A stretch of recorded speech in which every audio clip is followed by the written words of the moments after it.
The cargo hauler Steadfast died with a whimper, not a bang. Lewis had exactly 4 seconds to curse the faulty stabilizer before the ship kissed the atmosphere of Vulpera 7 and turned into a screaming meteor. He remembered the ejection seat, the bone-crushing deceleration, and then darkness. When consciousness returned, Lewis found himself staring up at a canopy of bioluminescent trees and 3 pairs of enormous amber eyes. The owners of those eyes were definitely not human. They stood roughly 5 feet tall, covered in russet and silver fur with oversized triangular ears that swiveled independently. Their faces were unmistakably vulpine, complete with black-tipped snouts and wickedly sharp teeth currently on full display. "Is it dead?" one asked in a language that Lewis's translator implant struggled to parse.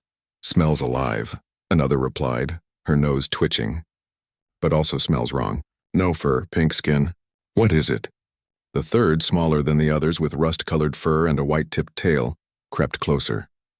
"Combat Instructor Scarl said we're supposed to investigate all crashes.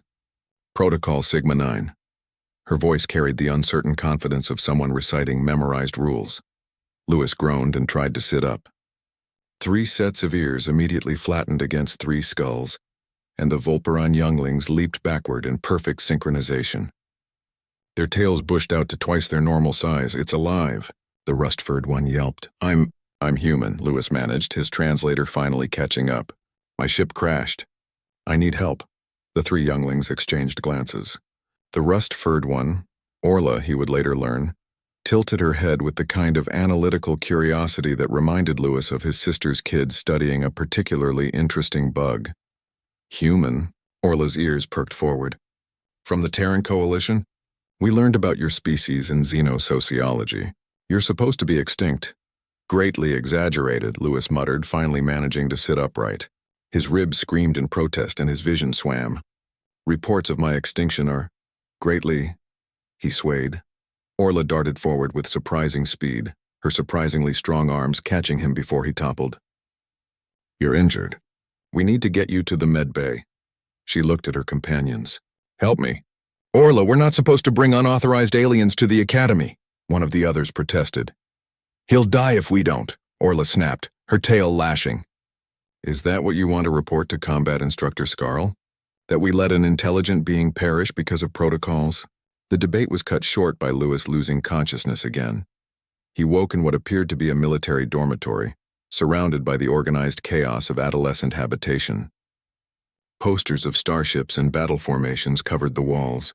Equipment lockers stood in precise rows, and sitting cross-legged on the floor beside his makeshift bed, studying a data pad with intense concentration, was Orla.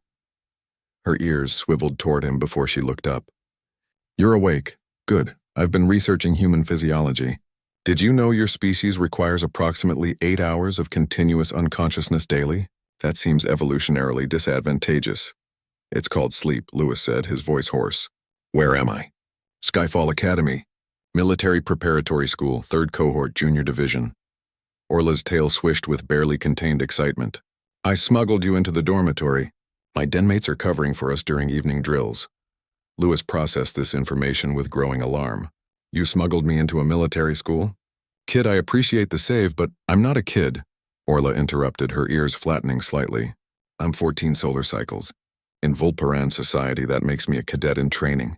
She paused, though I admit by human standards that might be equivalent to your adolescent phase. 14. Lewis closed his eyes. "Of course.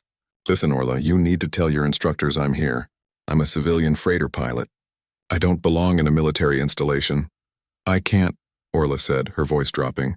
"The Academy is currently hosting the Inter-System War Games. There are 17 different species delegates here, including the Kryn hegemony. They've been looking for an excuse to claim humans violated the Terran quarantine protocols. If they discover you..." She drew a claw across her throat in a universal gesture. Lewis's blood ran cold. The Kryn had been instrumental in declaring humanity's home system off limits after the devastation wars. If they found a human wandering free... "How long until the games end?" he asked quietly. 6 planetary rotations. 6 days. He needed to stay hidden in a military academy full of trained alien warriors for 6 days. Lewis laughed, a slightly hysterical sound. "This is insane." "Probably," Orla agreed cheerfully.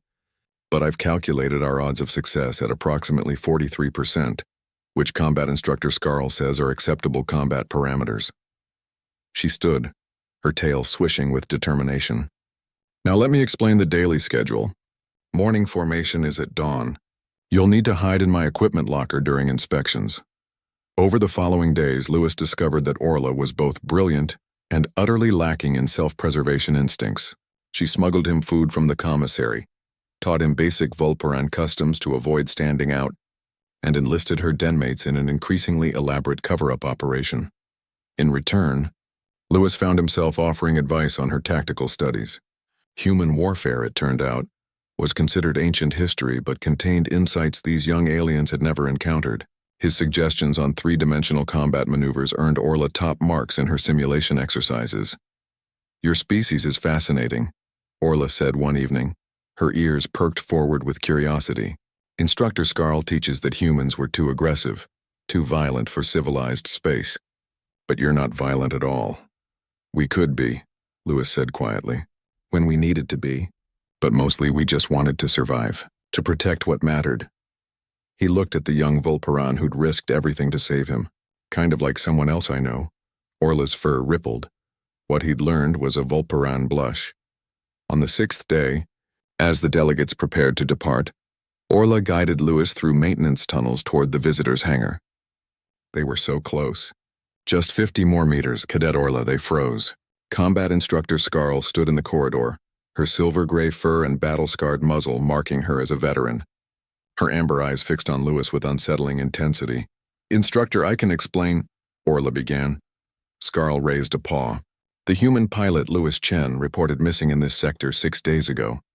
The Kryn have been quite insistent on finding him." She paused. "They will be disappointed to learn he died in the crash. Such a tragedy." Lewis and Orla exchanged glances. Scarl's ears tilted forward in what might have been amusement. "There's a Terran coalition ship waiting at the commercial port. They've been notified to expect a delivery." She looked at Orla. "You'll receive demerits for unauthorized absence during drills, and an accommodation for exceptional tactical thinking under pressure." As Lewis boarded the ship that would take him home, he looked back at the small Vulperan cadet standing with her instructor. Orla's tail wagged furiously as she waved. He'd crashed on an alien world and been saved by a child soldier in training. She'd hidden him, fed him, and risked her future for him, not because humans were special, but because it was the right thing to do. Maybe humanity wasn't dead after all. Maybe it had just found new family among the stars. Lewis waved back.